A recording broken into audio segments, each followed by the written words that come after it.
Hey, welcome back to Silent Sales Machine Radio. This is your host, Jim, and I have a guest today that I'll be introducing in just a moment. But we're so excited that you're joining us today.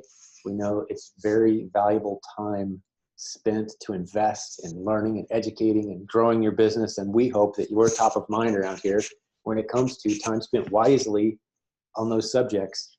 We've had some great episodes lately. Your feedback has been fantastic. We appreciate that. If you've never left us a review, please do that. I usually say that at the end of a show, but I'm going to throw it in at the beginning today.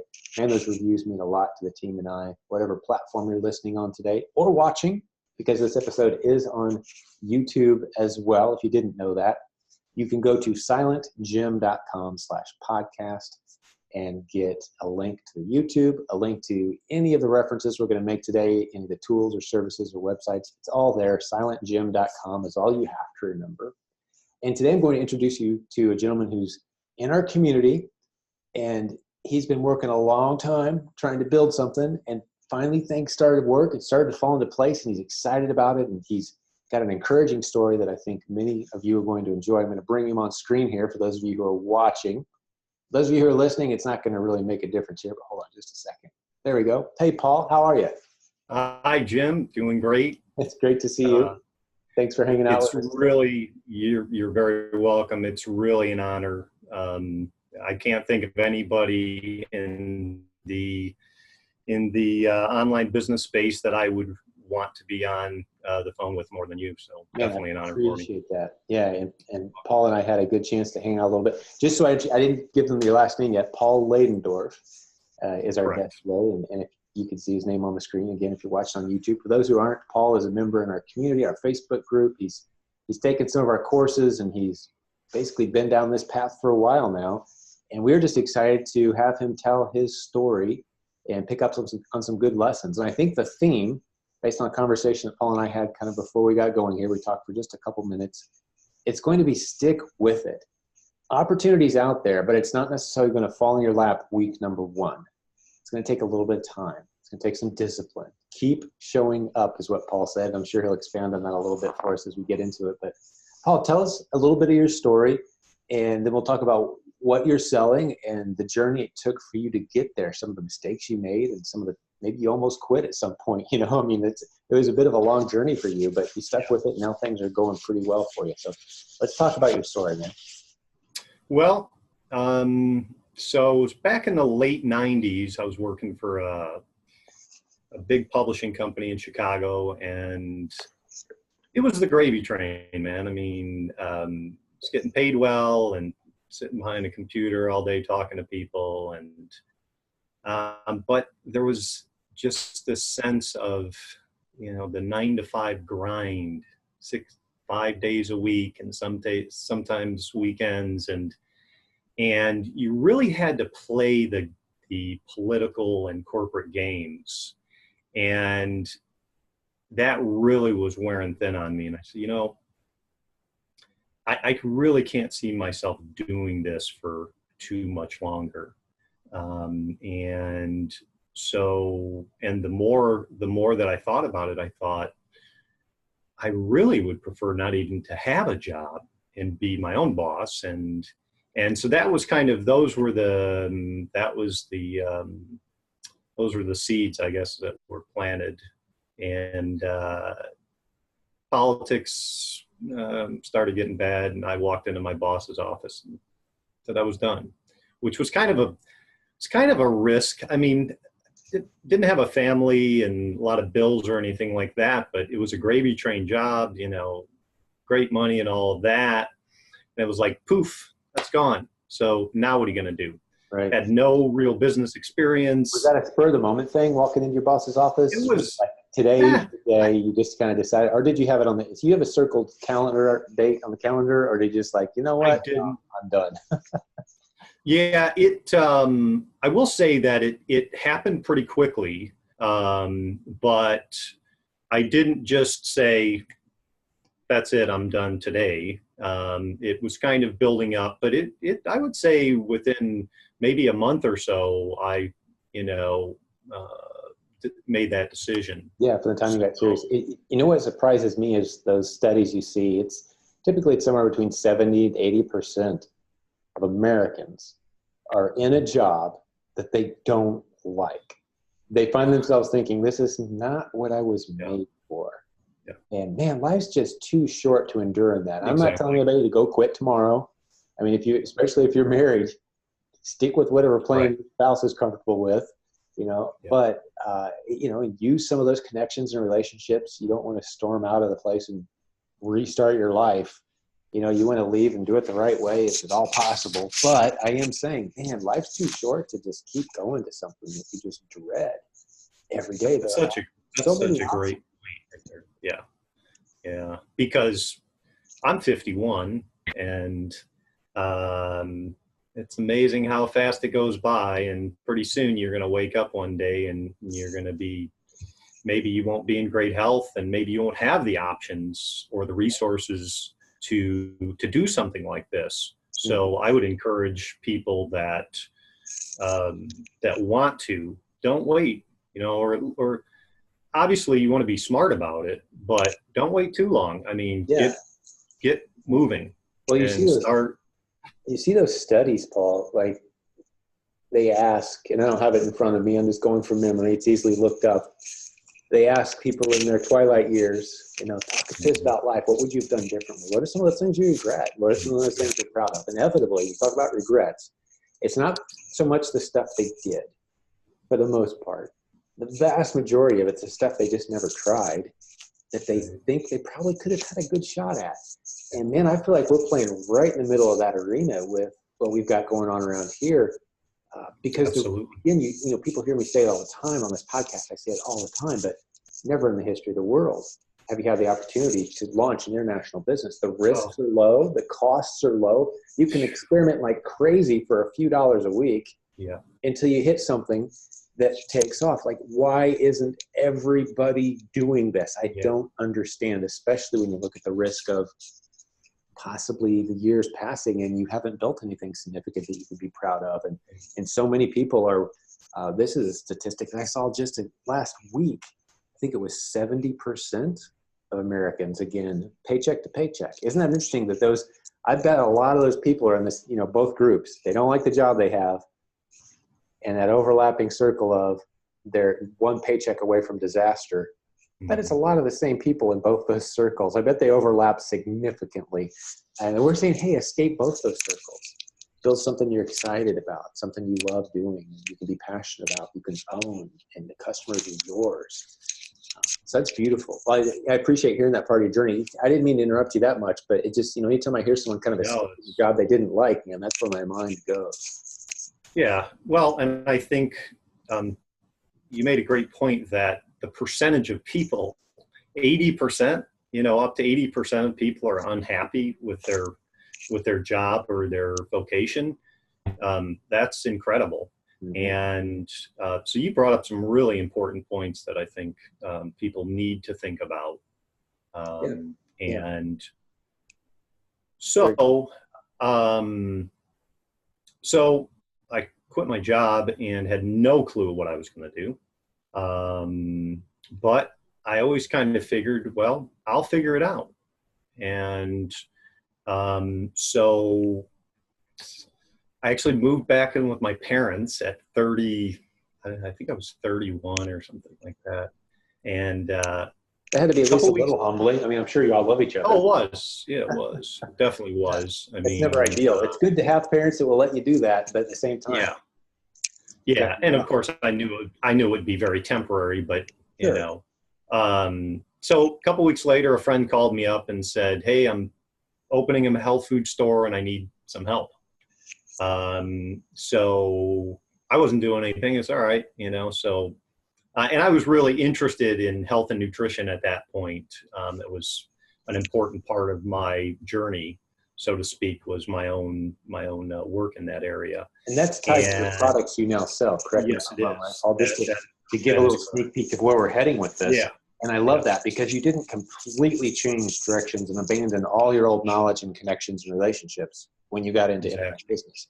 That's right. And leveraged some of those relationships. I love that. Yeah. Right. And to me, if he was opening up a hot dog stand, there's no chance I would have even considered it.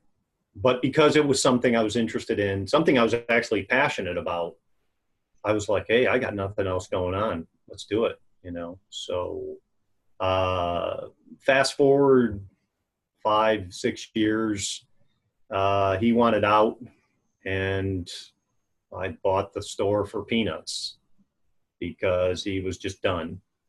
And of course, at that point, I had basically built that business myself, because he was an absentee owner, and I got you. Okay. I ran that store, you know. And that was a source of stress, I'm guessing, a little bit, right? Because did you guys go into it with that basis, or? Yeah, there was really we didn't know. It was all just willy-nilly, whatever happens. Both of us we weren't doing it for the money, I can tell you that. I mean, I really didn't think I was going to make much money doing this, you know.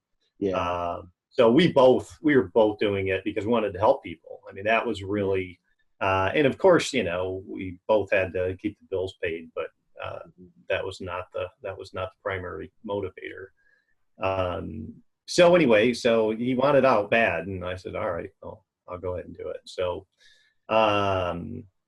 and I did that for, I don't know, 3 years. I actually owned the store, and the 9 to 6 days a week, behind the counter every day, can't leave because, you know, can't go grab something to eat because the door's got to be open. I was a one-man show. Wow. Yeah. So I did it all. And that really started wearing on me. I loved the customer service end of it, helping people, consulting, all of those things. But it was the stocking the shelves and, you know, being stuck there, basically, you know, that really wore on me. And I thought, yeah, you know what? I think it's time for a change. So I had some musical goals and pursuits that I was interested in. And I just really knew that it was time for me to make a change. So, so I sold the store. And a quick, interesting story about selling this store. Some guy had contacted me like 2 years before I put the store up for sale, and he was interested in buying it from me. Well, that never came to fruition, and never heard back from the guy. Well, 2 years later, I decided, okay, I'm going to sell the store. My lease is coming up. I got to sell it before the lease, because it's a 3-year lease, or I'm just going to close it, you know. So this guy that called me 2 years previous calls me out of the blue. Hey, you still have that store? Yeah, I do. And he says, I'm interested in buying that. You know? So I was like, wow, that's bizarre. Just like, just really strange. So anyway, I started doing this visualization of me sitting behind the counter and the buyer sitting across from me in a chair, signing a contract and handing it back over to me. And 2 months later, that exact situation happened. And it was mind blowing. I mean, after it happened and I thought back, I was like, wow, that was what I was visualizing there for the last couple of months. So anyway, it was done with that, and I decided I wanted to build my own house. Didn't know anything about house building, but I needed a house, and I figured, hey, I got some money now from the store, and so I'm just going to do it, you know. So that was probably by far the greatest experience of my life as far as learning and growing and things like that. So I spent 2 good years doing that.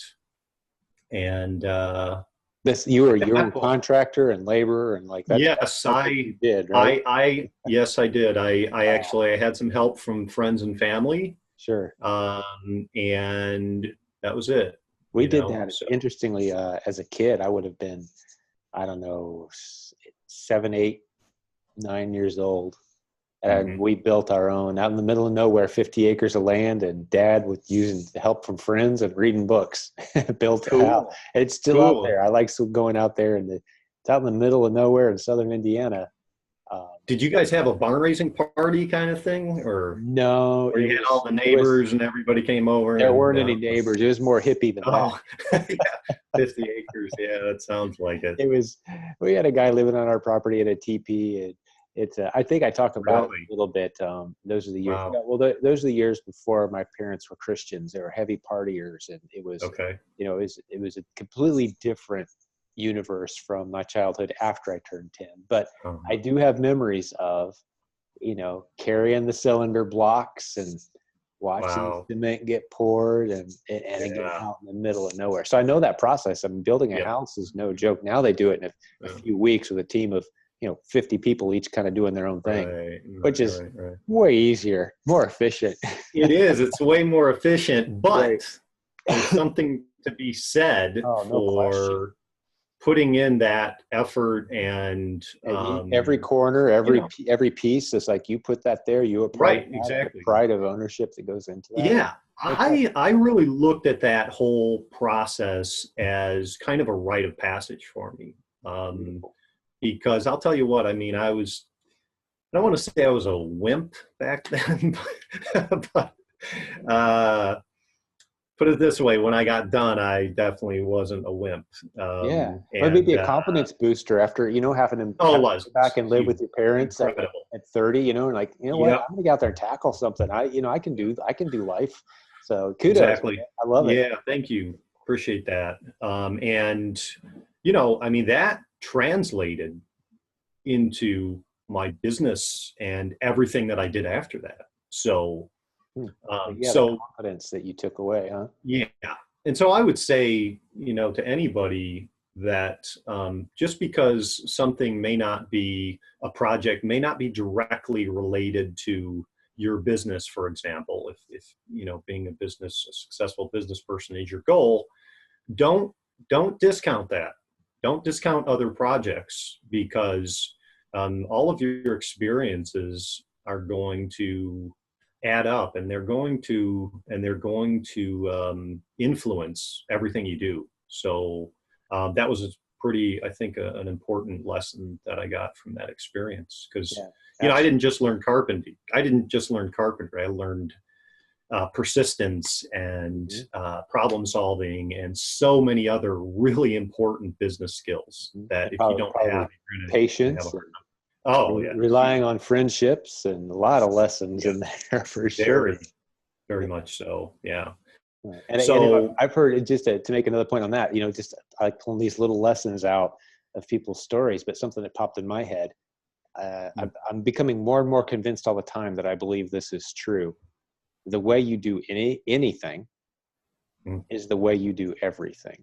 Absolutely. And those are two extreme words. It's like always, never. I try to avoid those words. Yeah. But the vast majority of the way that you do just about anything in your life is pretty much the way you do everything. And so if you can build those disciplines into those things that have possibly nothing to do with business, but you build that discipline in, and you overcome the obstacles, and you study when you don't feel like it, and you go do what has to be done when it has to be done, even when you don't feel like it. Those lessons translate over into business very, very well. And I think that's why guys, like doing business deals on a golf course sometime, people say, hey, the big corporate deals done on the golf. Well, because I've played golf with a lot of guys just having fun, but you leave the game knowing that person pretty well. Like, are they someone who's okay, kind of cheating themselves? And like, I don't care if you got an 8 or a 9. I know you got a 9 because I was counting the strokes. So you're telling me you got a 7 or an 8. I'm like, all right, I'm going to write 7 or 8 on the paper, and I don't really care. But I kind of do know a little bit about your character now, right? Yeah. I mean, it's kind of been revealed. Sports kind of reveal character more than they build character, especially in adults. Yeah. But, so just a few little observations there as we're kind of going through your story. But I am eager to get into how this connects into Amazon, just to tie those two together. Yeah. So, after the house, I need to start making some money and buying some food, and because I sure burned through a lot building that house. That's for you don't want to build a house, sell it, and move back in with your parents. That's not the plan. Right? Good point. Yeah. So I studied a little bit of. I started studying marketing back when I had my health food store, for obvious reasons.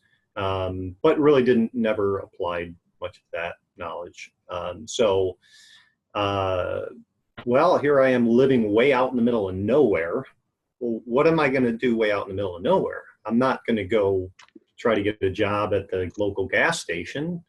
I mean, I could do that, but that's obviously not what I wanted to do. And so the obvious opportunity was online business. And I had already gotten my feet wet before that.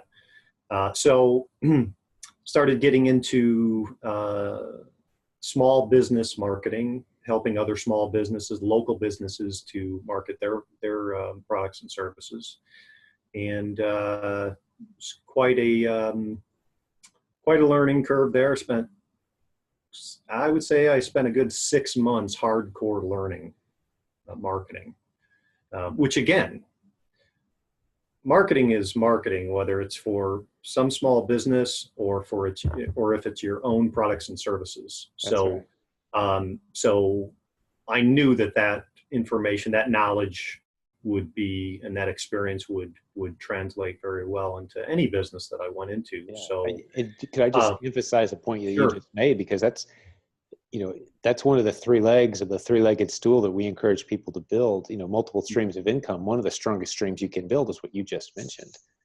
Applying those marketing, those things that you're learning to grow your own business, those marketing tips, tools, strategies, tactics, the stuff you learn hanging out around here, just in our free Facebook group alone, you can build a business without buying any courses or studying any books or, just picking up and testing the strategies yourself. You can go to pretty much any business that has products that aren't on Amazon yet and say, hey, I know how to sell stuff on Amazon. How about we put some of your stuff on Amazon and share the profits? It's a zero risk, zero inventory purchase required proposal. And anybody can do that business model. Now, we've got a module in the Proven Amazon course that kind of steps you through some of the details of it. But there's some low-hanging fruit there for anyone, and helping other businesses apply what you've learned listening to this podcast or being a part of our community, taking our courses. That is extremely valuable. So yeah, you started there. No reason not to. If you know more than the business owner, go to them with a proposal that is a win-win and take a shot at it. Did you see some success with that? I'm just curious. I did. I made enough to pay my bills. I made more than enough to pay my bills, but I was still pretty far away from my goals. And I found it pretty challenging, I'll say that. Probably the big reason is because the companies that have money are working with the big agencies, and the companies that don't have any money that are willing to work with me as a one-man show, that's your pizza joint and your small restaurant, and they just don't have budgets. Yeah, so it's harder to get them to pay. You're dealing with accounts receivable, absolutely sending out invoices, and like, hey, we can't pay it this month. Can you still run our ads? And I hear you. Yeah, I didn't know that going into it. I learned. At that point, I'm sure it was one of my Facebook groups that I heard about selling products on Amazon. And of course, this was in 2015, I believe. So back then it was the wild, wild west, and hey, you can just, throw something up there and make a fortune. Well, it all sounded too good to be true to me, but I thought, it makes sense because I'm passionate about health products and natural healing and those things. And there's a huge market for it. And you don't have to have 1,000 SKUs like you do in a health food store. You could have a few products and you could make a good business out of that. So low barrier to entry, like you mentioned earlier, and big opportunity. So yeah, that makes a lot of sense. And so it was back to the learning board and months and months of studying. Okay, I know general marketing principles, but I don't understand anything about Amazon. So, okay, I've got to put in some serious time here and learn it. So I was back to my 70 hours a week, every week. But the cool thing about it was, and I've, since I began my online business venture, I've never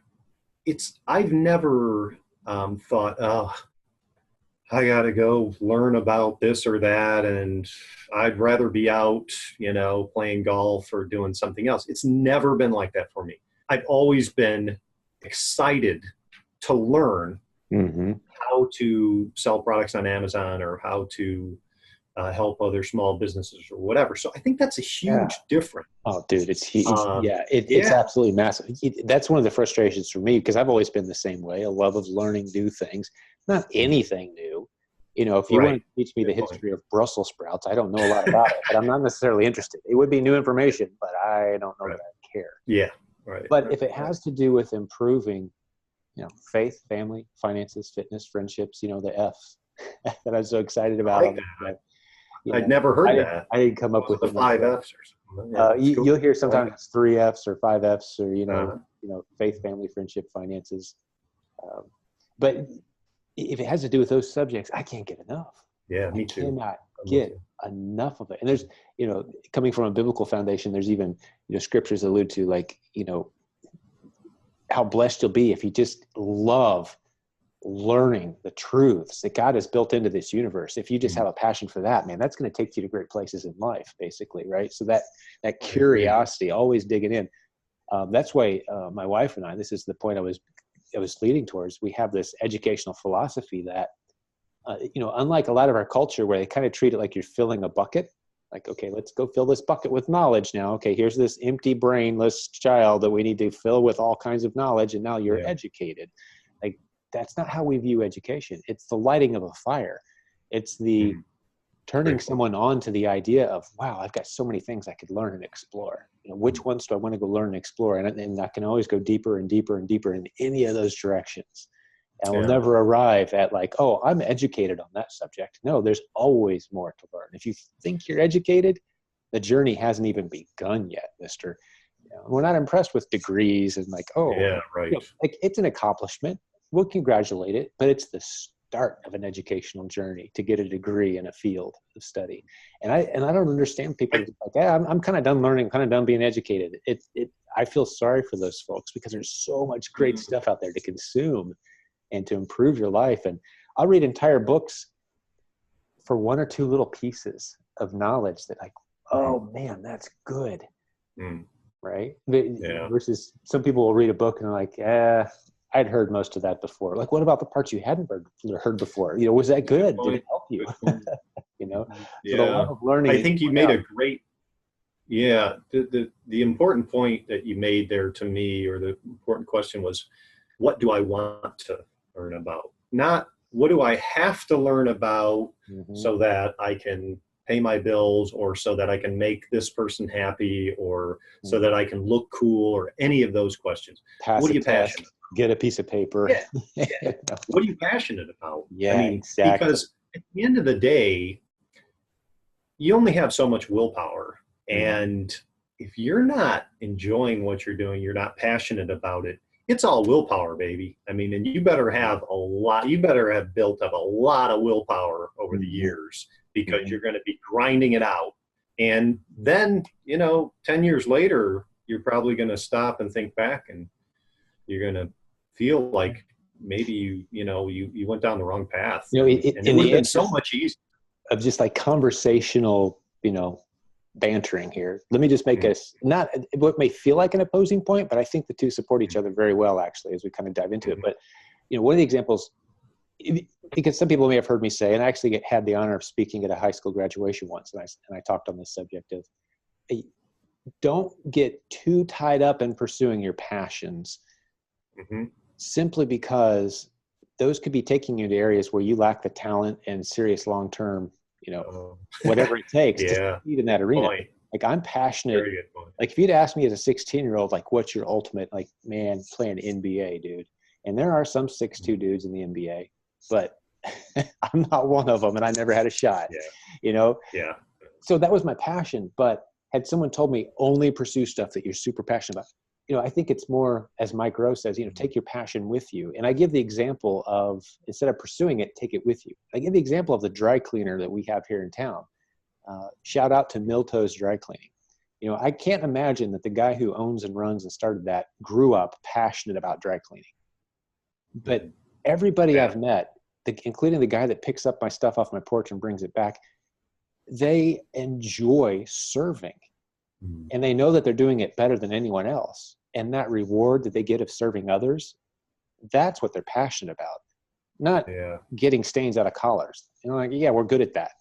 But knowing that we can save pieces of clothes that are special to people, we had our family had a house fire. They saved all kinds of stuff that we thought was gone, baby blankets and all that, they restored it.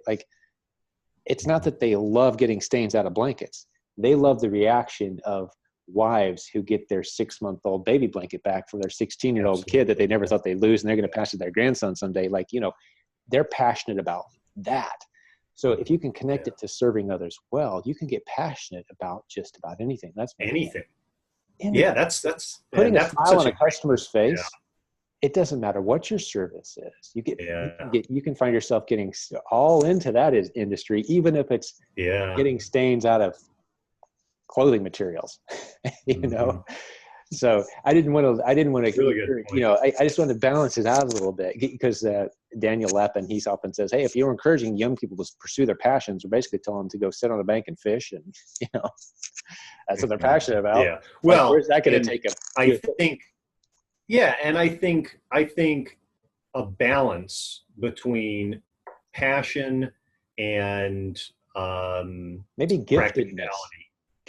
Well, I was going to say passion and practicality, because it's great to be passionate about basketball, but if you're 5'1", then practically let's be practical. That's not good. Yeah, so it's not practical. It's not necessarily something you're gifted at. Yeah, right. So, but if you can find a passion that you're also really good at, that there's a good market for, I think that's a winning formula there. Yeah. But if you're 3 circles, if you can get those 3 circles to overlap, here's the stuff I'm passionate about. Here's the stuff that's economically viable. Here's stuff that there's a demand for in the real world. And where those 3 overlap, there's some fun ground to play around in right there. I've seen that illustrated different ways. But well, of course, that's not the only formula. And I would much rather sell products online, even if they're not products I'm necessarily totally passionate about, than I would be going to get a job at a factory, for example. So I think there's a lot of things to consider, but ideally, if you could pursue your passion and make a good living and help people, and you'd have your cake and eat it too. That would be well. If you can earn enough income selling online, just earn enough income selling online, you can do whatever you want to with the rest of the time. That flexibility. Exactly. Such a great point. Yeah, you can volunteer. Such a great point. What is it? What is it that you really want? You're an artist and you want to just paint, but no one buys your stuff, but you love painting. Hey, carve out enough time to be able to do that. Earn enough money online. Absolutely. Serving people well, selling physical product, regardless of what it is. It's just a low-hanging fruit business model. Yeah, this is fun kicking this around, man. Exactly. I could do this stuff all day. I love this. I don't get to do this very often, Jim. So this is like a major treat for me. I know you do this podcast regularly, so it's always a treat for me as well. It's a small part of my week that I truly enjoy, and hopefully the listeners are enjoying it as well. For those listeners who are saying, "Hey, tell us your Amazon story," let's serve them well. Take us through. How did you find this niche, and how's it going for you? Yeah. So when I decided to start selling products on Amazon, of course, the obvious choice was the natural health products that I was already passionate about, had a lot of knowledge about. So that part of the work was already done. So it made a lot of sense. So now I can focus my time on just learning the marketing end of it, which I did spend a lot of time learning. But I took the same approach that you teach in your courses. which was doing the market research. Pardon me? Research first. I was going to say inch deep, mile wide. I thought that's where you were going. Sorry to interrupt you there. I don't remember that, but research heavily. Yeah. First. Yeah. So you need to make sure that the product's not too competitive and there's a good demand, and you need to be knowledgeable enough, depending on the product. But in my case, I felt it was important for me to be knowledgeable about the product because I wanted to have a competitive advantage. And so if you don't really know a lot about the product you're selling, then it's hard to, at least from a product standpoint. I mean, you can have good marketing advantages, but product advantage is a lot harder to do because you're not sure what to do with this product. You don't know enough about it. So, so I started researching all of those things, like, okay, who's selling the product on Amazon, and what's in the product, and how are they marketing it, and those things. And I noticed that no one was selling a certain combination of a product with a certain combination of ingredients, some very important ingredients. I said, well, that's odd. Why is nobody selling this product with this, this, and this in it? Well, it's a niche, or what do you call that? It's a gap. Yeah, we call them often golden gaps. It's stuff people are looking for, but no one's bringing that product to the marketplace. And those are actually, you can systematically uncover those using keyword strategies that we teach in the Proven Amazon course. That's interesting. Testing keyword phrases. Okay. Running ads, testing keyword phrases. And we've talked about this. I've mentioned it so many times. This is stuff that's in episode number 16. Number 31 and 32, I believe, but it's the PPI, the Proven Performance Inventory strategies, testing keywords systematically on Amazon. You don't need any tools to do it. You don't need any keyword tools or any software. You just go in and run ads against certain phrases, and Amazon will tell you, they'll tell you exactly how many people are using that phrase every day, but they'll only tell you if you run an ad against that phrase. There's no other way to get accurate traffic data out of Amazon. So yeah, I didn't realize you hadn't checked that out, but you should definitely look into the PPI module, Proven Performance Inventory, inside the pack. So there you go. I didn't even have Jim's strategy, and I was still able to I mean, I pretty much, I was doing it all manually too. I wasn't using software or anything like that. But anyway, so I found this golden gap, as Jim calls it, and the market was there. The competition was not real high. Of course, competition was not real high back in 2015 for most stuff. And I knew the product well, and I knew it wouldn't be difficult to make the product. So that was pretty much it as far as market research went. What the first few days look like? You get it manufactured, I'm assuming, under your own label. Is that correct? Yes, that's correct. Okay. Yeah. What did that process look like and feel like as you started sending? Did you go deep? Did you go order 100 cases, or did you No. What was that first run like? I found a cottage manufacturer that worked with small companies, startups, and I believe I had to order 100 units, my first order. What was your out-of-pocket, that first big risk? I think it was $700. Okay. Big risk. Dude, yeah. I mean, just contrast that to the risk of launching a brand in even the 80s or 90s. Oh, I know. It's incredible. $700, and you could launch an international brand that's going to basically, be your income for decades. Right. For $700. Yeah, it's incredible. It's beautiful. Are you still using that same cottage supplier? Yes, I am. Okay. And there have been some bumps in the road, and I have thought several times of finding a new manufacturer, but because you went from being a little fish, I imagine, on their spreadsheet. Went from the little to the biggest fish, actually. Yeah, Yeah, right. from little fish to the biggest fish. And Yeah. um, so, so after that, I mean, after I decided on the product, then it was a little brainstorming. Okay, let's come up with a good marketable product name and also company name. And so that was just a matter of brainstorming and getting some different opinions from friends and family and things like, which name do you like best for this product? Here's what it does. Which one do you like best? I mean, you could post it on your Facebook page and you'll have, when you ask questions on Facebook, people love answering. So, Oh yeah, everyone likes to be asked their advice. It's a great yeah, marketing strategy. Actually. right. Exactly. I mean, it's really a no-brainer. And then now finding my manufacturer was really tricky. I had to go to this website, google.com, and I had to type in to their search bar manufacturers of XYZ.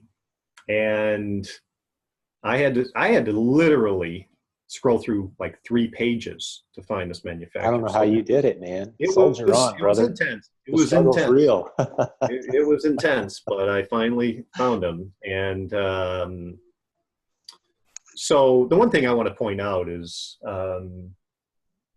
yeah, if you have capital, if you have a lot of resources, it does make this process easier, but definitely not necessary.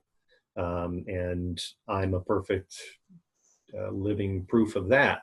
Yeah. So, well, our listeners hear that all the time. I mean, my right-hand man partner Brett had $400 in the bank. I mean, we've heard that. If you've listened to more than 5 episodes, that's right. Podcast, man, you might have heard me mention it. That's right. Yeah, I do remember that. I do remember that now. That's what when he launched it. His wife was like, "Hey, if this doesn't work, you're getting a real job, and we've got to leave California because it's too expensive here." You know, like that's where they were. And, yeah, that's pretty spooky. Now we're running an 8-figure business together. Yeah, right? I mean, it's just amazing. It's crazy how quick things can get really big if you're willing to do the kind of things we're talking about here today. Take very small, calculated risks, test, and stick with it. Be tenacious. Yeah. So I launched the product about, I don't know, 2 months later, I think we launched, and did some promos, giveaways. Back in the day, you could do the giveaways, get the reviews and all that. Of course, it's not so easy to do that anymore. Everybody knows that. But I started selling 5 units a day within a month. And to me, that was like, whoa, 5 units a day. That's, what is that, 150 a month? And, run the numbers and you're thinking, wow, this is amazing. So, and then competition started heating up real quick and started having some challenges and got a little frustrated and, I don't know about this whole thing. So I'm going to keep the product going and everything, but I don't know if I want to invest too much more of my time or money into this. So I kind of let it sit, and it continued to sell for a year and a half. And like clockwork, I knew I'd get a check every month. And my manufacturer got a hold of me and he said, "Hey, I got a customer that wants to launch a product. She doesn't know anything about Amazon." And I told her, "You're the Amazon guy, so she should get in touch with you. Are you interested in talking to me?" So I said, "Yeah, sure. Why not?" So she launched this product. Well, I launched the product for her, set everything up, got the product launched for her. She was selling about 15 a day within, I don't know, probably a month. And I was like, wow, that could have been my product. It could have been my product because it was a direct competitive product. What kind of arrangement did you have with her? A percent of the profit? It was, no, she just paid you to help set it up, or were you just being kind? She paid me it was a flat fee. One flat fee. Flat fee, and that was it. And in the Proven Amazon course, exactly. We do not encourage that model. We encourage you to, whatever check they get from Amazon, you get a percent, and they can buy you out at any point. Meaning, it's a good. I like they it. give you whatever check you gave me the past 2 months. You can write me a check for that amount right now, and I'm out at any point. Right. And they get to pull the trigger and decide when you're out. So Mm-hmm. if you are part of making it really grow, it benefits everybody. Yeah, absolutely. For you to kind of take your piece and go at any point that they decide it's time for that. So that would have, I imagine, been a little more money in your pocket had you had that arrangement. Oh, it would have been way more. I would have made quite a bit of money. And your proposal to her wouldn't have been, hey, you pay me a little bit, I'll get you. It'd have been like, hey, don't pay me anything. I just want a percent of where this goes if it takes off. Right, exactly. And or maybe just a few basic startup costs. But that's actually one of the models that we teach. It's a brilliant, and you're positioned very well to do that for others, I would think, at this point with the knowledge you have. But in the interest of starting to land this plane, I've only got a few minutes left today, and the listeners as well. I want to respect their time, but get us to what's working well for you now, based on the lessons you've learned so far, and maybe give us a couple lessons for the listeners today. How what they might apply from what we've discussed today. Well, to me, what works well. There's a couple things that I think that have been the key to my success, and one is to be able to create an important point of differentiation with the product. Okay, so if you're just selling another oven mitt that's exactly like every other oven mitt, and there's no reason for this customer to choose your oven mitt over the other ones, then price. It's just price. Yeah, I mean, you're going to have, and that's tough sledding right there, because Amazon is much too competitive these days for that type of approach, in my opinion. Now, you could have done that back in the day, but not anymore. So that was really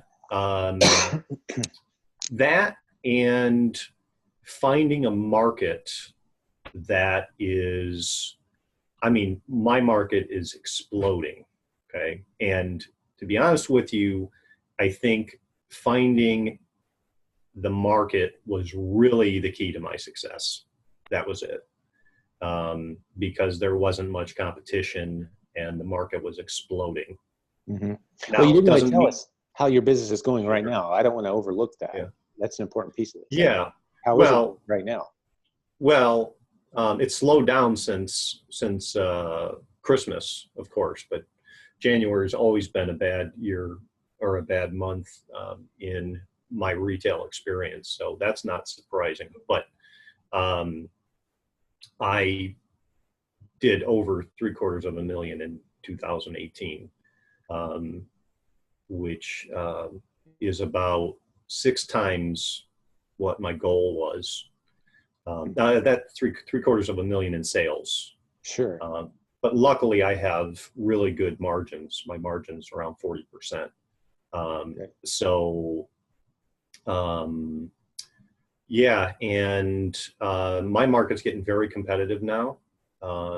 So I've got to start knuckling down here and getting back to the drawing table and figure out how I'm going to maintain my position, in the market.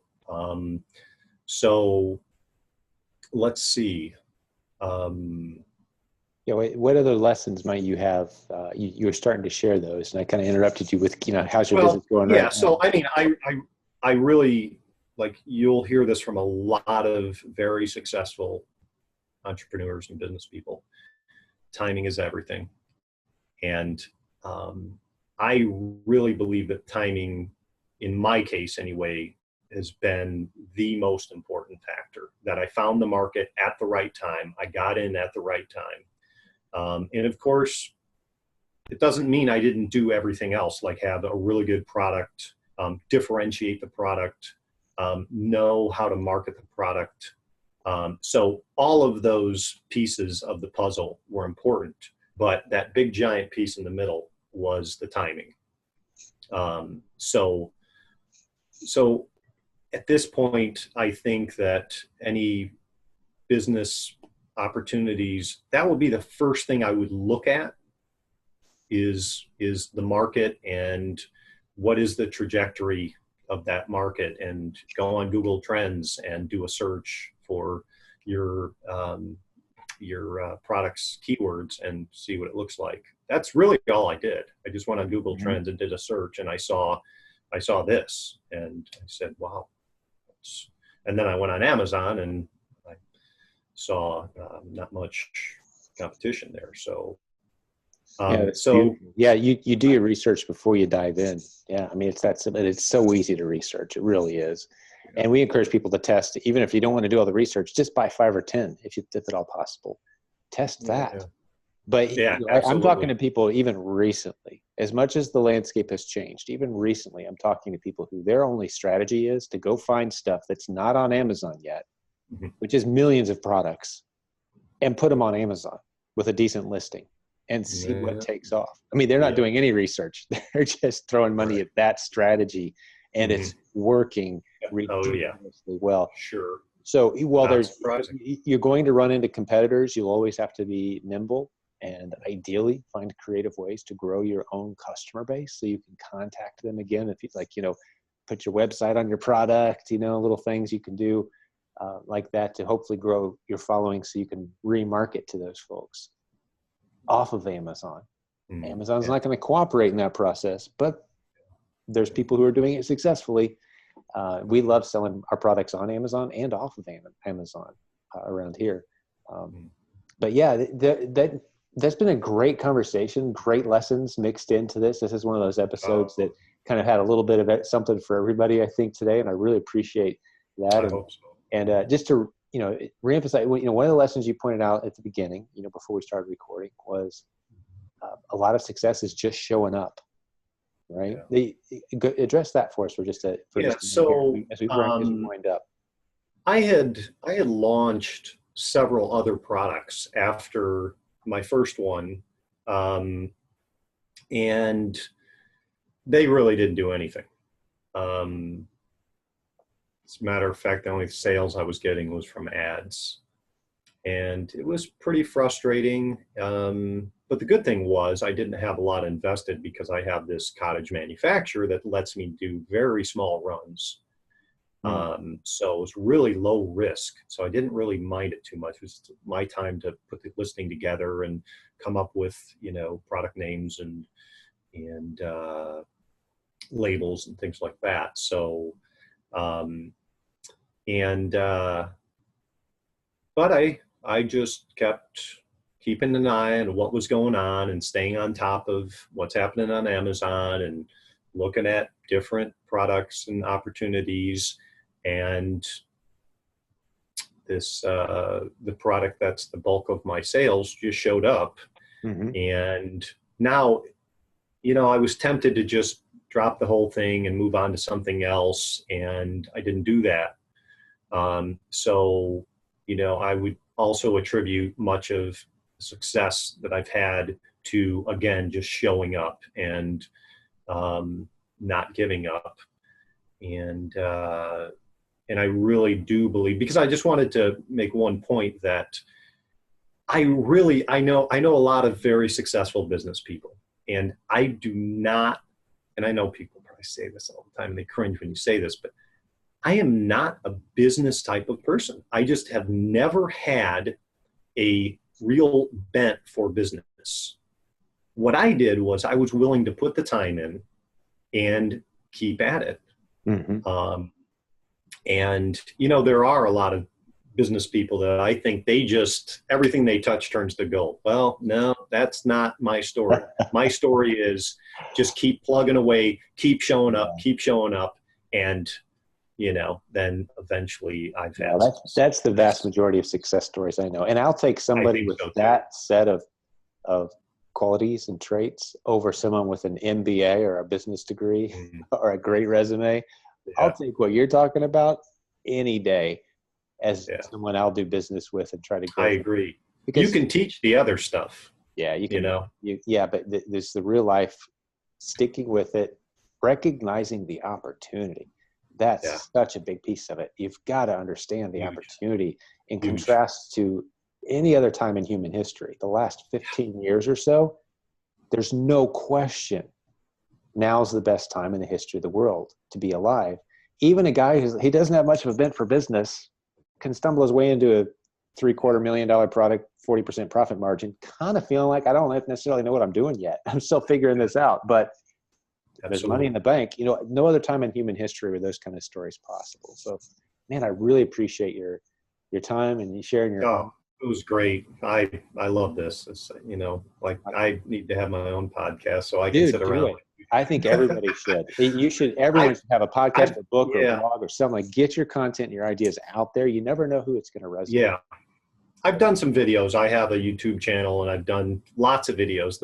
My problem is, Jim, that I have so many different interests that I have a hard time sticking on like one main interest and really going with that. So that's been my challenge. But that's another podcast episode. I'd have some thoughts on that topic actually, but I don't have time for it today, unfortunately. Okay. Maybe I'll hit that as a topic. Maybe bring it to point, huh? You can kick that around a little bit. Sounds good to me. Let me say see you to the listeners real quick, and thank you, Paul, for being here. But listeners, you're welcome. Those of you thanks who everybody today, thank you so much. And we know that the most valuable asset you have is your time. You just gave Paul and I a big chunk of it today. Hopefully you enjoyed this and benefited in a big way. If you're thinking there's someone else that maybe should hear this, only thing you have to remember is send them to silentjim.com. If you want them to see this episode, just give them the episode number and they can track it down, even if it's a year after we recorded this. That's the beauty of podcasts. You can go back anytime and check out the older episodes. But thanks for hanging out with us today. Hopefully you picked up some great stuff. And don't forget, you can jump into our free Facebook community anytime you want. We'll stick that link in the show notes and hang out with great people like Paul and 50,000 plus other people from around the world who are actively building successful businesses using the internet creatively. That's what we do all day, every day around here. We hang out, encourage each other, tell each other our stories, encourage each other through the rough times and celebrate the good times. If you want to be a part of that kind of group, come hang out with us. All right. But hey, God bless you, business building warriors. We're going to do this again real soon. We'll talk to you then.